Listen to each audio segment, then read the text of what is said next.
guys, and welcome back to my channel where we spill tea left, right, and everywhere in between. Today's video is all about Tana Mongeau and her spilling the tea on Alex Warren's podcast called Locked In, and we're also going to be talking about some new Met Gala tea, like Kim K getting cancelled for her outfit. But before we get into all of the tea, don't forget to like and subscribe to this channel. Also, make sure to check us out on Twitter for any updates. So, Tana Mongeau, she has been a hot topic lately with her interesting podcast guests. If you don't know what I'm talking about, you can go and watch one of my latest videos where we discussed a disturbing episode that they had recently. Let's just say it was an OnlyFans girl talking about family bonding activities. We covered Tana's apology already, but before we get into the main tea, I wanted to read you these tweets that she just posted. So, Brooke, her co-host, tweeted, "I quit the cancelled podcast." She responds saying, "Me too, we're done. Sorry I had a good run." Someone tweeted, "Lasted longer than TanaCon, so it's so in." Which Tana responds to saying, "True." Brooke did recently post an update on TikTok as to where this tweet came from and explained herself and said that she's not actually quitting the podcast, so here's that clip. Hello. Okay, so I'm not quitting the podcast. I was quick to tweet because I am a very emotional girl. But really quick, I just want to talk about like boundaries when it comes to podcast stuff because like there need to be some boundaries. Obviously, the whole point of the podcast is to tell like crazy stories and like give insight into our lives and stuff. And like I love doing that. I love oversharing. There's nothing that I feel like I don't want people to know about me, so I'll share anything when it comes to myself. Sometimes we have to change names because it's like they're not our stories to tell, or like other people are involved and like they might not want their personal like information aired out online. Moving on, this tea is not the hottest, if I'm quite honest. It's more like iced tea, but we are approaching summer, so there's that. We are going to be talking about Tana going on Alex Warren's new podcast called Locked In. The concept of this podcast is to interview different people, like influencers and celebrities, in a locked room for 60 minutes. Alex finds the person who is interviewed guilty of a crime, and they have to prove that they are innocent. The episode itself was posted 2 weeks ago, but I haven't seen any tea channels cover it, so I thought why not? If you don't know who Alex is, him and Tana actually have been friends for quite a few years, which kind of makes the interview better. One, because he is already familiar with Tana and that sometimes she exaggerates things, so his reactions are probably not going to be fake. And two, it makes the interview more entertaining because both of them are comfortable making fun of each other. Speaking of making fun, right at the beginning, Alex's phone rang and the ringtone was Bella Thorne's song, "Stupid Fucking Bitch." Set me up for that. I'm sorry. That's my first podcast. Was that your ringtone? I should probably mute my... Is that your ringtone? Yeah. You big Bella Thorne-inator? No, I gotta mute my phone next time. Wild Thornberries? It's my first podcast. No, yeah, seriously. For anyone unfamiliar.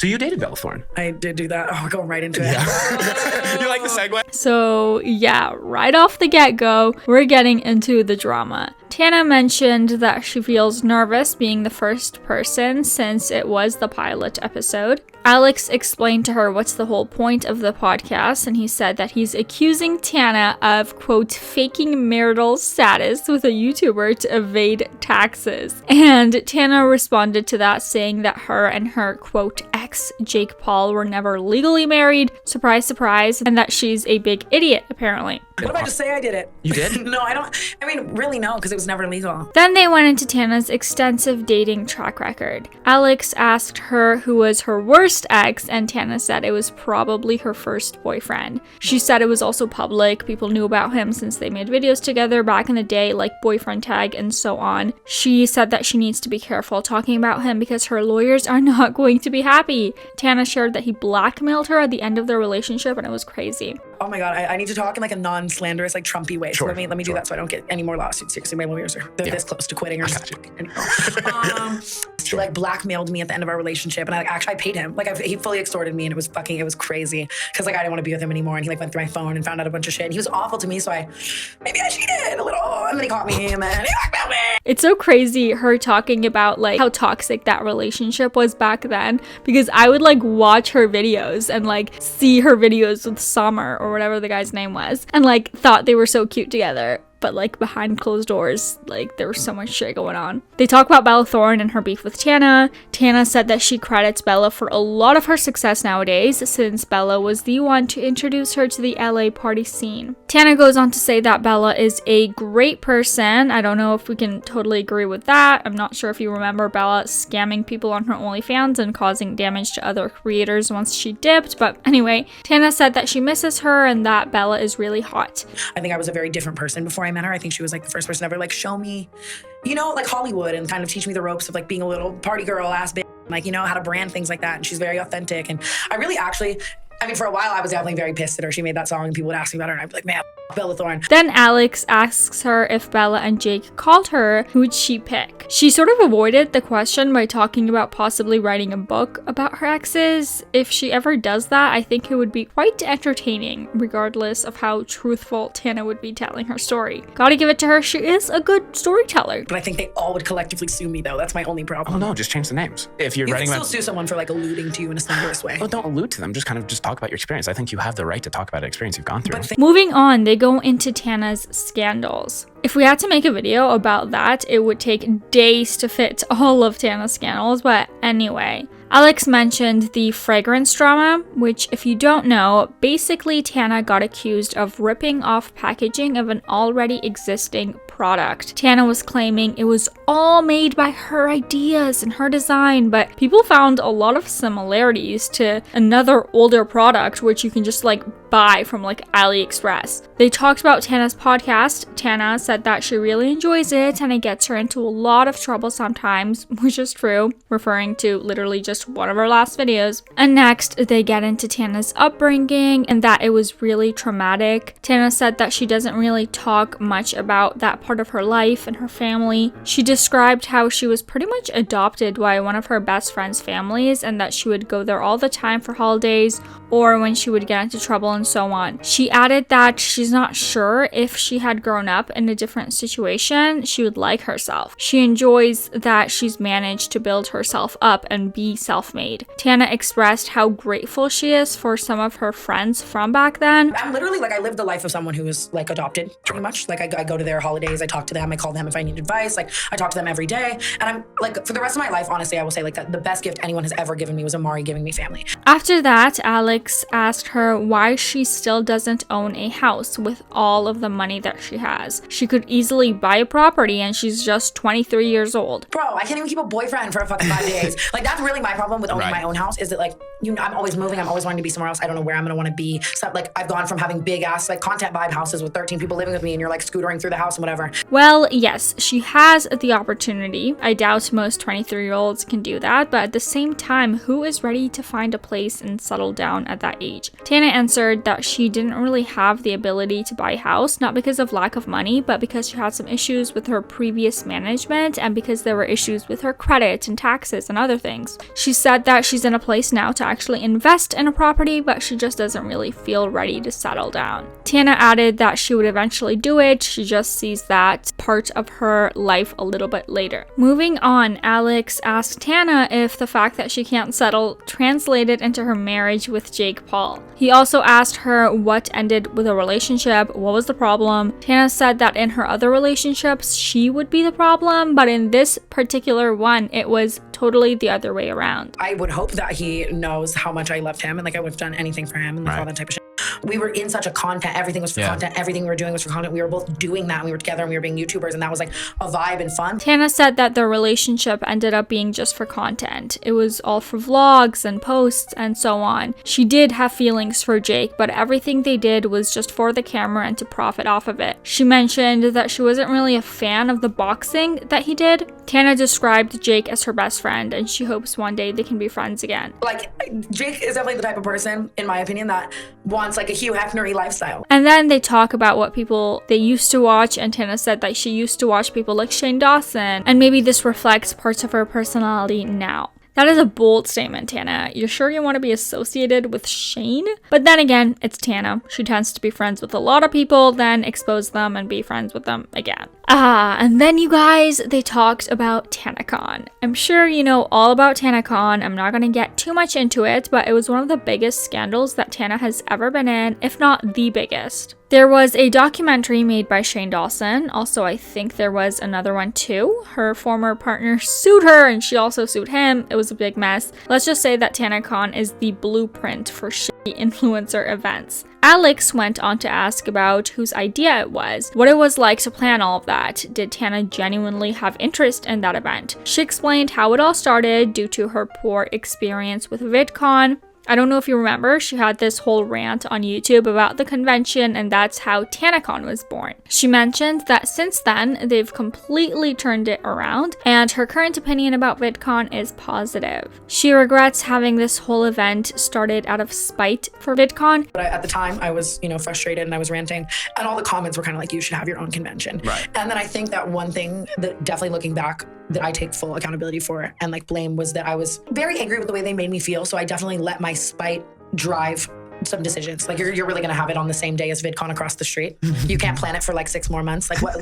She even took full accountability for the way that she behaved at the time. I mean, Tana, at that time you definitely did not take full accountability, but now it seems as if she actually realizes how bad and terrible the situation really was on her part. She did say that part of the blame is on her partner, so there's that. And then she said that she appreciates the Shane Dawson documentary and that he revived her career and allowed her to tell her truth. I mean, for the rest of my life, I will appreciate him so much for that, for allowing me to at least kind of share my side. Because I mean, I think had I not had a platform like Shane's to talk my shit about that on, that I'd be under the 405 on a tent right now for sure. Tana then out of nowhere said that she was considering doing a TanaCon 2 with Playlist Live. Let's just have a moment to talk about this. It was rumored at one point that there would be a TanaCon 2, but to hear Tana say it, wow. Oh, and also she dropped that Billie Eilish followed her but doesn't anymore, and it was all because she saw a post of Tana and Jake. There's this screenshot going around of Tana commenting, "When your real life engagement raises your Instagram engagement. Hi fiance." And Billie Eilish responding eek and yikes, and then proceeds to unfollow her. They talked about Tana's sexuality, and she said that she is pansexual. She shared her thoughts on how she's had it relatively easy to come out in comparison to other people. She also got into her relationship with Bella and how people thought that they were queer baiting.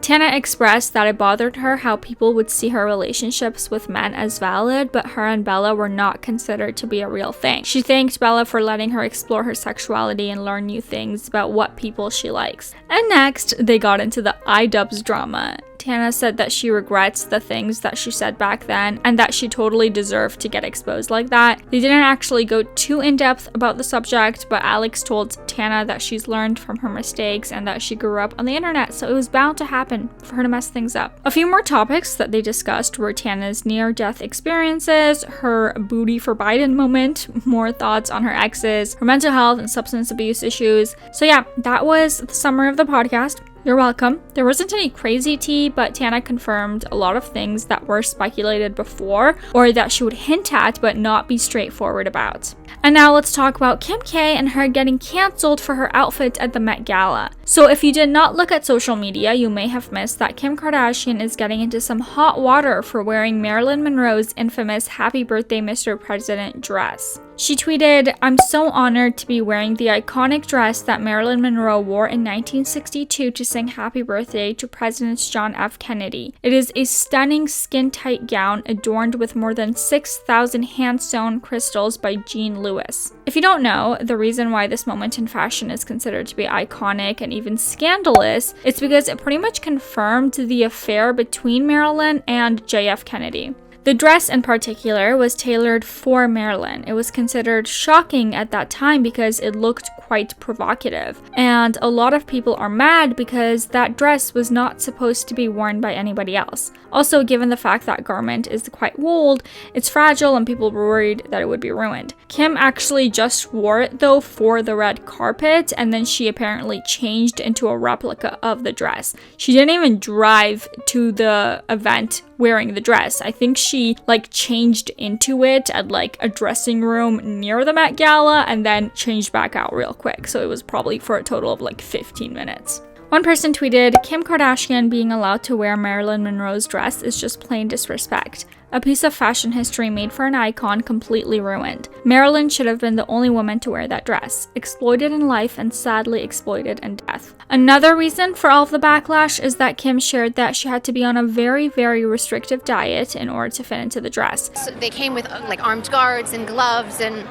I tried it on and it didn't fit me. And so I looked at them and I said, give me like 3 weeks. And I had to lose 16 pounds down today to be able to fit this, but it was such a challenge. It was like a role. Right. I was determined. Yeah. And I mean, it makes sense. It's not going to fit Kim. The dress was made with Marilyn's figure in mind, tailored to her, and it had to be like sewn on her, I believe. Even if your proportions are similar, it doesn't mean it's going to fit because it was made for a specific person. So a lot of people were upset with the dangerous message that Kim had sent. Also, apparently, like, her butt couldn't even fit into it, so that's why she wore that, like, fur coat, because, like, it was just open in the back. One user commented, "A lot of us are very unhappy with Kim Kardashian admitting that she exercised and ate very little to fit into a dress. We don't seem to be as upset when a jockey or a boxer does it. The Met Gala is her Olympics. I'm not saying either is right, but the reactions are interesting." I do kind of see that because, like, people applaud actors and actresses who do it for roles. Like, people can gain like 50 pounds or lose 50 pounds for roles, and it's applauded for putting that much effort into your career, but this is Kim's career, right? And she said she lost 16 pounds in like 3 weeks, which is comparable to a lot of what actors do. So I don't know, just putting that up there. Another user tweeted, "Why are we applauding Kim Kardashian for starving herself to fit into a dress she shouldn't have even been allowed to wear?" Even actress Lily Reinhart expressed her thoughts on this, posting this on her Instagram story saying, "To walk on a red carpet and do an interview where you say how starving you are because you haven't eaten carbs in the last month, all to fit in a fucking dress? So wrong, so fucked on hundreds of levels. To openly admit to starving yourself for the sake of the Met Gala, when you know very well that millions of young men and women are looking up to you and listening to your every word. The ignorance is otherworldly and disgusting. Please stop supporting these stupid, harmful celebrities whose entire image revolves around their bodies."